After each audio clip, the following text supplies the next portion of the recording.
Hello, and welcome now as we come to the 17th regular week of the church year. We're about halfway there, by the way.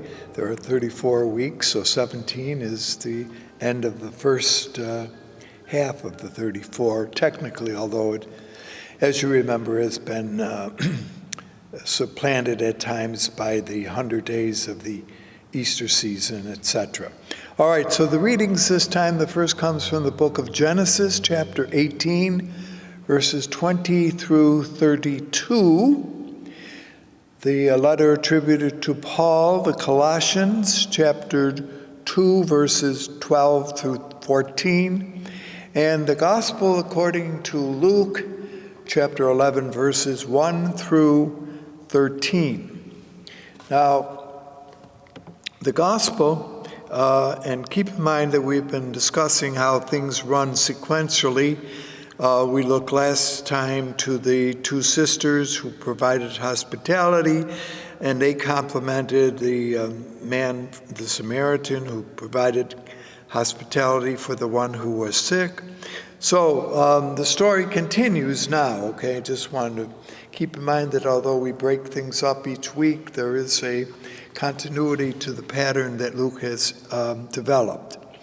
All right, the section that we look at this time can be divided into three sections. So the first would be verses 1 through 4, which picture Jesus as at prayer, and we'll see in a moment that his disciples ask him, "Teach us to pray as John taught his disciples." The second section, verses 5 through 8, is a parable. We will look at that.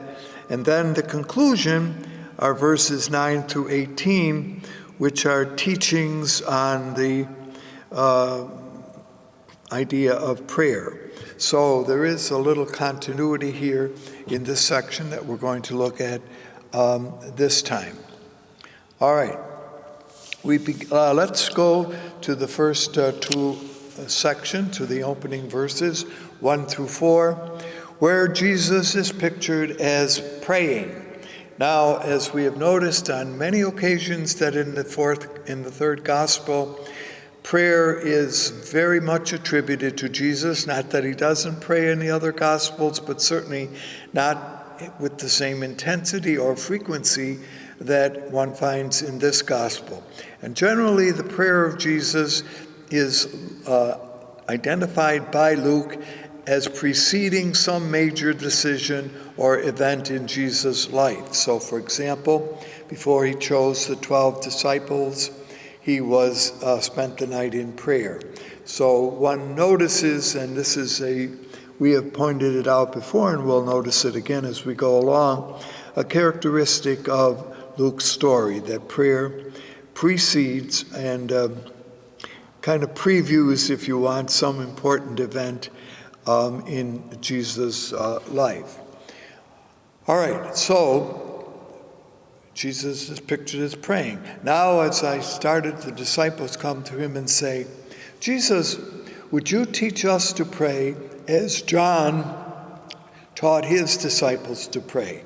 Now, again, the reference to John, this is John the Baptist, of course, is another characteristic which we have noted very frequently throughout this gospel, that the writer, although he respects the role of the Baptist, often and wants to picture Jesus as the better role to follow, okay?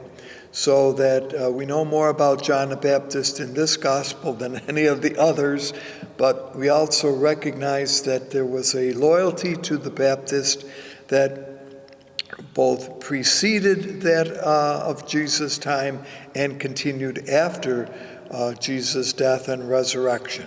So, and of course, John is pictured as a prophet.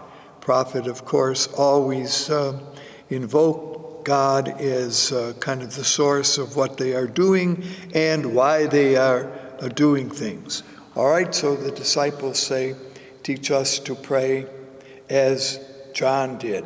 Now, what are given are words that are also found in the gospel tradition of Matthew. We call them the Lord's Prayer, the Our Father.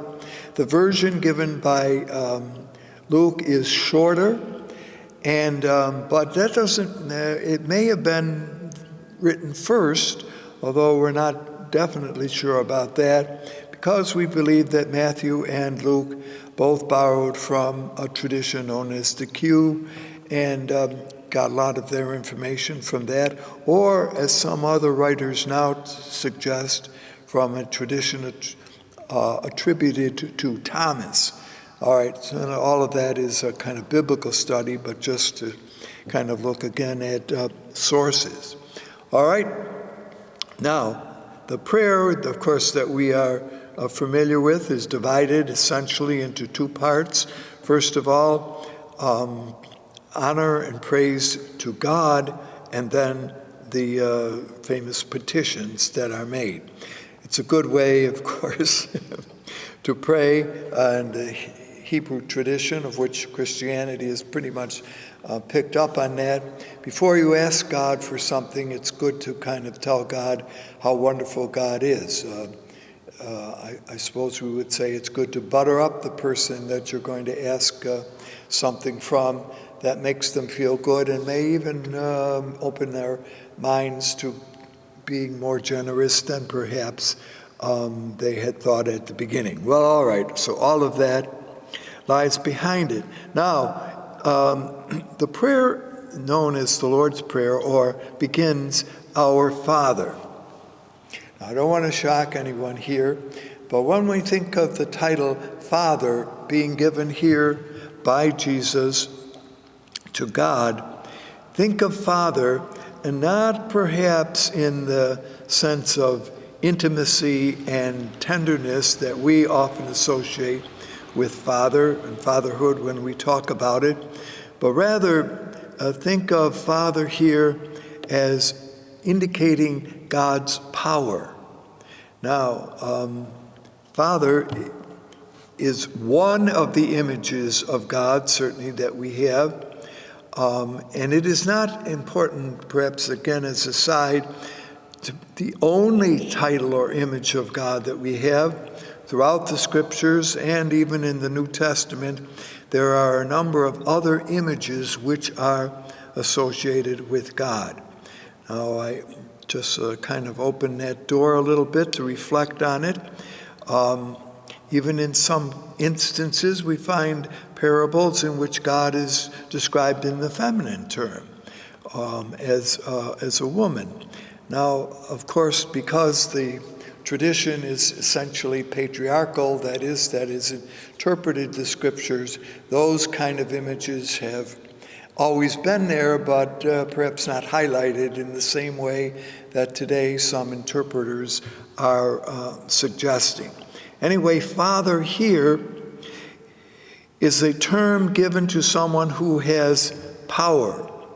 And generally, we would probably call this, in a system that isn't so much used by us, but namely patronage. That is, someone who is in charge of things, who has the power over things, and those who get things from him are known as clients. All right? The emperor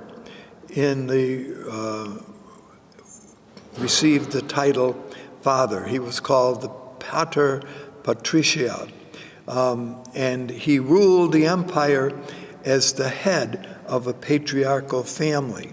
So keep in mind the application of Father to God by Jews and Christians presented a challenge to the imperial authority, because the emperor is considered here as having the supreme power, and therefore the title Father in that sense also carried the idea of God or divine.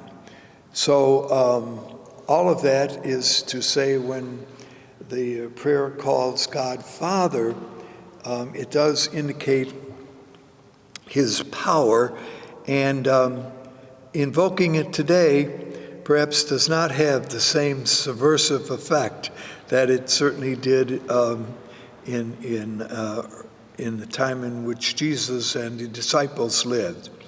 It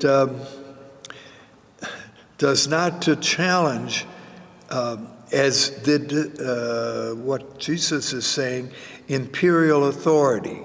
God, not the emperor, is the supreme authority with supreme power. And that's important to notice, that what Christians and Jews were doing is that when they called God Father, they were indeed in some ways, those outside the Christian family kind of looked at things, saw subversiveness. They were challenging the authority of Rome and of the emperor. Of course, we don't have that situation today, and so perhaps we would not, we're not as concerned about that and feel comfortable with the idea of father. But certainly the title belongs to someone who is head of a patriarchal family. And that would have been the Roman Empire as far as the Romans were concerned. And in terms of the Christian community, well, would refer to the fatherhood that Jesus teaches. All right. So the prayer, Our Father who art in heaven, your kingdom come. Now we come to the phrase of kingdom of God. We have perhaps talked about this before, but is the word in Greek, which would have been the text in which this was written, is basilica. And there's a difficulty here in translation. Just exactly what does the word kingdom of God mean? And different interpreters have used different languages or translations for it. Could it be God, the king, the rule of God, the reign of God, the realm of God, the empire of God, the commonweal of God, or as some, and it's kind of interesting, would suggest that rather than call it kingdom, call it kindom. That is K-I-N-D-O-M.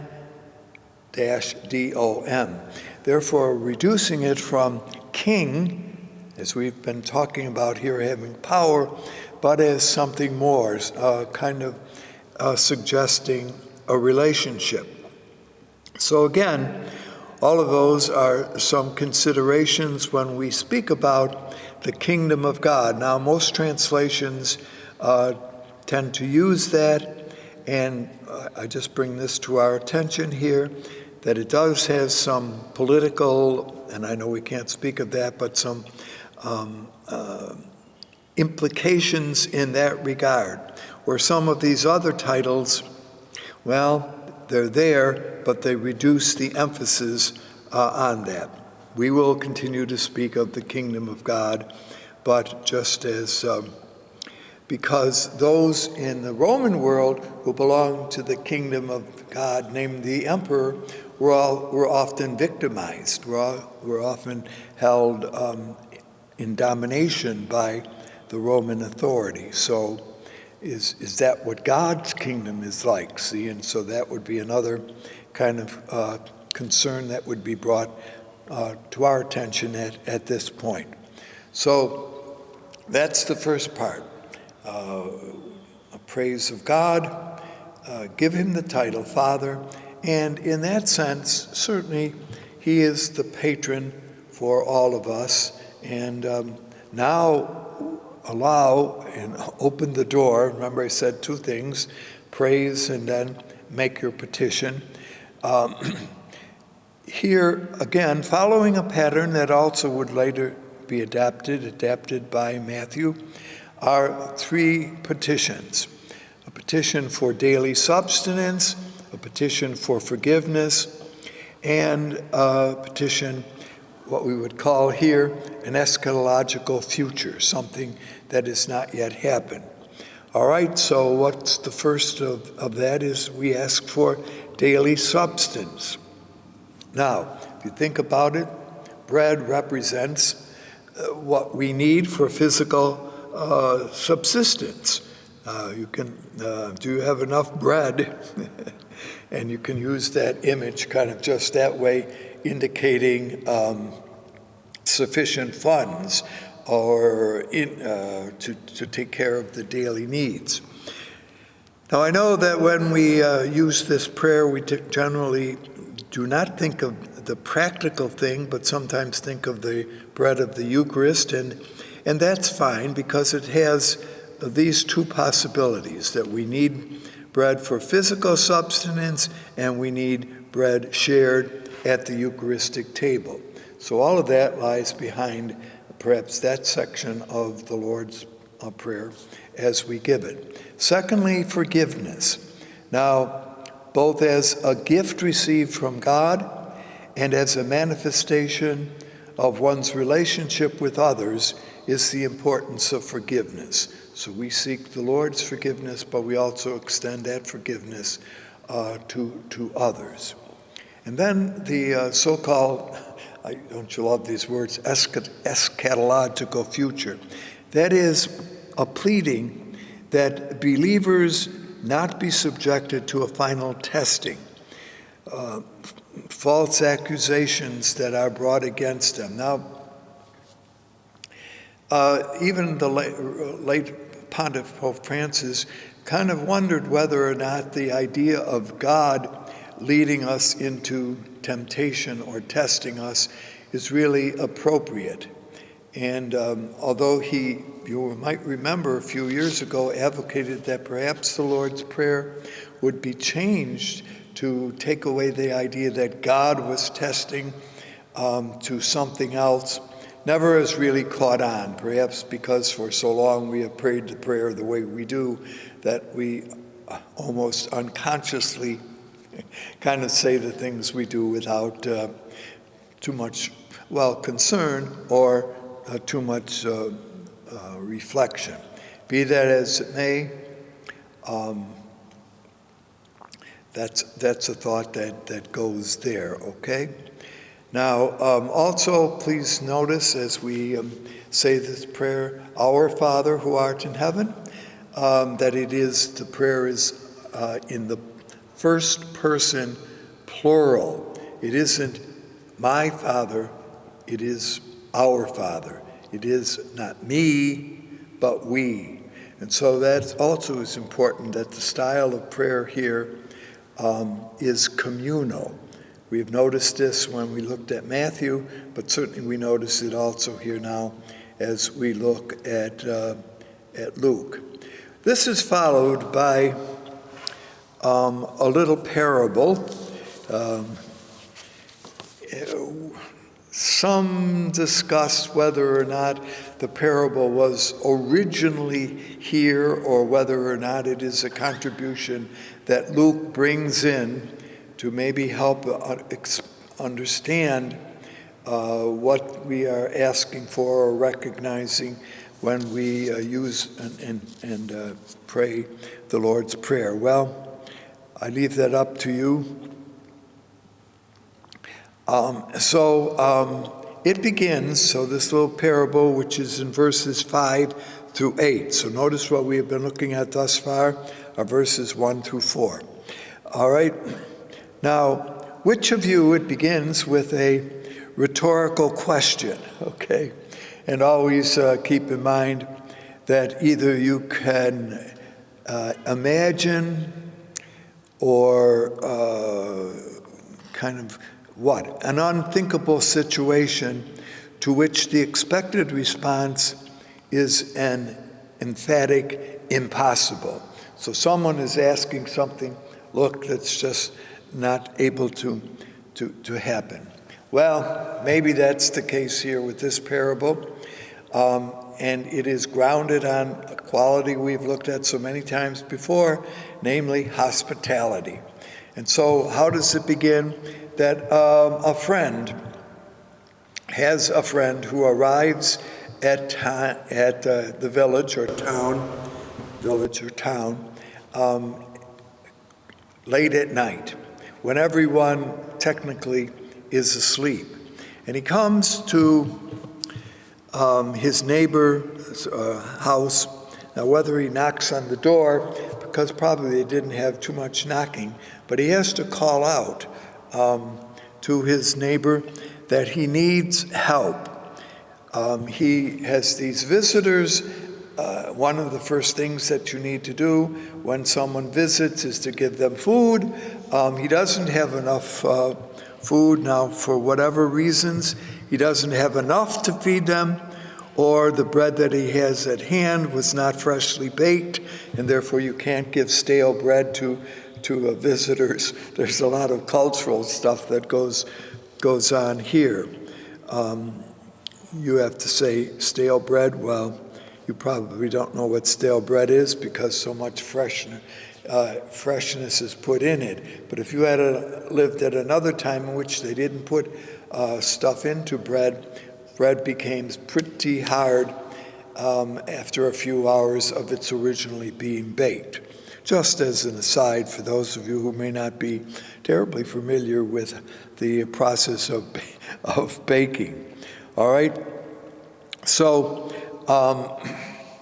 the man now says, look, I need help. Can you help me? Well, this is an impossible situation. Everyone is in bed. Everyone is sleeping. And now this guy wakes them up. Now, we have noticed on other occasions, and I remind us, that the sleeping process was not that everyone had their bedroom and everyone had their own bed. Maybe it is in your household, or those of you who grew up with siblings may remember that you had to kind of sleep with a few of them. But even that separated you from your parents. In this situation, everyone slept in the same bed, and often the bed was put against an opening or the window to leave in some fresh air and to leave out stuff that maybe one didn't really hope to, rather one hoped to kind of get rid of. All right, so usually the father slept closest to the window. Then the children and the wife, who often slept at the other end of the bed. So we're not sure how big these were, depending on how many children there were. But the man says, look, if I have to get up and help you, I have to wake up all the other people in the bed. I have to either climb out over them or push them out. So we got this whole evening, and we're not quite sure what time in the morning this happened. To make it a good story, we say it's about 2 o'clock. Well, I'm not sure that it was that long, but anyway, it is a disturbance. So now, well, he decides not to do it. But keep in mind that this whole situation is now probably awakened much of the rest of the village or town. See? So now we have a further condition. If this man does not help the friend who has asked, and the village hears this, they are brought to a position of shame. The honor of the village is now at stake here. So there is more here than just one-to-one between the friends, and whether or not he will give him something to eat for his friends, but also has to do with the fact that there is the whole question of honor. And we've pointed out on many occasions how important this is. So the honor of the whole village. Now, the word that is translated here is, will it bring shamelessness? And this is the word that is used only here in the New Testament. So in the translation of this word, and again, sometimes as we're going along here, the translation of particular words, of course, have meanings, okay? And so some would translate the word as imprudence, as insolence, as fierceness, as indignation. All of those have negative connotations. And the better word here is, well, persistence. The guy continues to push for what he needs and for what the honor of the village will also be. So to avoid shame, to avoid dishonor, the friend gets up and therefore gives what is necessary. So you got all of this. Village solidarity is essential for survival. If the word goes out that this village was inhospitable, news travels. And keep in mind that these villages and towns were often very closely connected. The bottom line here is honor is more important than sleep. Get up and take care of the needs of the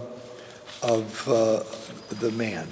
All right, and then verses, just to move on, verses 9 to 13, continue this little section.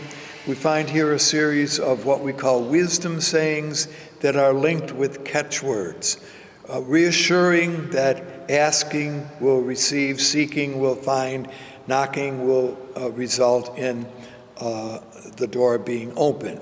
So apparently what Luke has done is found some other sayings of Jesus that nicely fit with the story that we have just considered, and that therefore if we do that, we will be rewarded. Anyone who asks for the gift of the Spirit will receive it. So that's important too, to see what is at stake here. So all of these are the result of prayer, of persistent prayer, okay? Finally, just quickly a word about the first reading, which continues the story of Abraham being visited by three men. He finds out that they are going to the city of Sodom and Gomorrah, and that the city is going to be destroyed. It is a wonderful little tale in which Abraham is pictured as bartering with God. Now, whether that's the same as prayer, you can figure that one out. And says to God, and you have to really like Abraham here, look, if I can find 50 just people, after all, you are a God of justice and fairness, will you save the city? God says, all right, yeah, if we can find 50. Well, what if I can find 45? All right. What if I can find 40? All right. What if I can find 30? All right. So this goes back and forth, in which Abraham continues to kind of, do you want to say barter or persist or beg or try to convince God? Finally, they come down to 10. If I can find 10 just men, and one assumes that, by the way, sorry ladies, that they are just men, not women, will you save the city? Now, 10 is known as a minyan. This is the number of 10 men. When they form together, form community, and that's why this is very important in the ongoing story of Abraham. And it doesn't work, by the way. Apparently, they can't even find 10, but you got to give Abraham credit for trying, and you have to give, I suppose, if one wants to use the image here, credit to God as listening or willing to barter with Abraham to see if something couldn't be done. However, the city, although Abraham's nephew, as you know, Lot, is saved from here, but nevertheless, the Sodom and Gomorrah are destroyed. But I think that this little episode with regard to Abraham is brought to bear here because you have the hospitality that Abraham showed to the three strangers. Remember, this was the story last week, is the hospitality that he's hoping that God will extend to the just. And it's all a question, a little bit of persistence, okay? So Abraham continues to persist in his argument with God, just as I suppose that's why it's linked to the gospel parable today of the persistence on the part of the neighbor to get help for his friend. Well, we're all friends of God. May we persist in God's ways. Thank you for being with us, and hope to see you again.